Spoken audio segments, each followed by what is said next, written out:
I live in New Jersey, so I'm breathing in the smoke from the Canadian fires today. So I thought this would be a good time to discuss how a different understanding of time can actually help you cope with terrifying and apocalyptic things.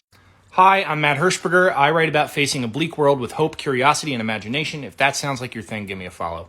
Now, time has been scaring the absolute shit out of people for centuries. It's because we as humans experience time in one direction.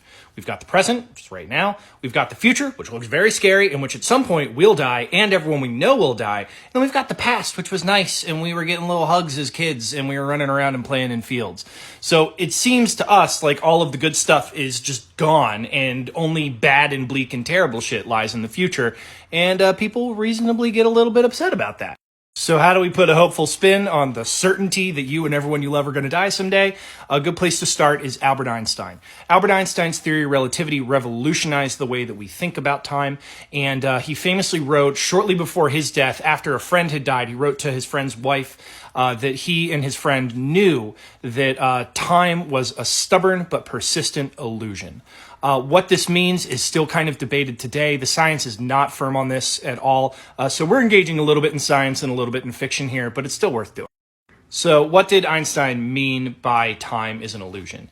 It comes from his theory of relativity, and one of the main insights of that was that space and time kind of operate in the same way.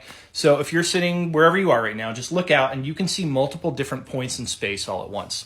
You do not have the same ability with time. You are just experiencing the moment that you are living in right now watching this video. What Einstein said is that all moments in time do actually exist on the same sort of spectrum. We just can't experience them that way.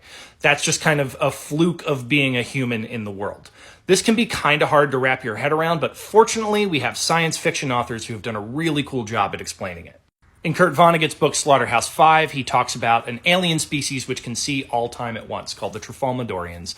And the way they explain it to humans is that they see time much in the same way as we see a range of the Rocky Mountains. My favorite way of describing it, though, comes from the comics writer Alan Moore, who talks about time like a book. When you're reading a book, you're going word to word, sentence to sentence, page to page. When you finish a word, it doesn't disappear. When you haven't read a word yet, it doesn't mean it's not there. You're just moving through the book in a specific direction, and when you're done, it's not gone. It's still there. Now, this interpretation of relativity is called eternalism because it says that all moments in time exist all at once. It is not the only interpretation of the theory of relativity, but it's a cool one, especially if you're feeling really, really dark about the state of the world, because it means all of the best moments of your life still exist. You're just not reading them right now. Alan Moore wrote a giant, massive book called Jerusalem based on this concept, kind of to deal with the fact that the neighborhood that he'd grown up in and loved, that had existed for hundreds of years in his corner of Northampton, England, had been kind of slowly destroyed over the course of his life. And it was a way of him thinking about Northampton, where every single person that he ever loved, every single person that ever lived in that place, they were eternal, and they just were always going to exist, no matter what kind of these capitalist vultures who were picking apart his neighborhood did to it.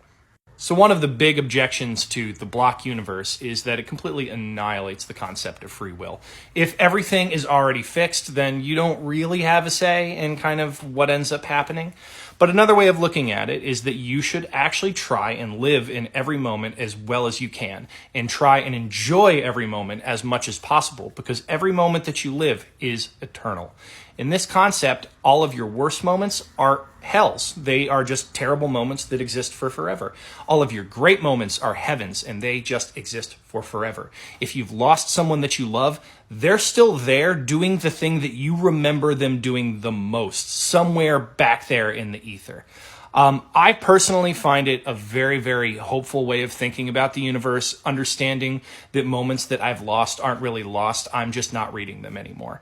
If you want to read more about this, I did write an article on my website, betterstrangers.substack.com, called Against Forgiveness. I may have been working through some family stuff when I titled that thing. But it's worth reading because it kind of goes into some of the other books and some of the science behind it, and a little bit of poetry too. So check that out if this is interesting to you at all.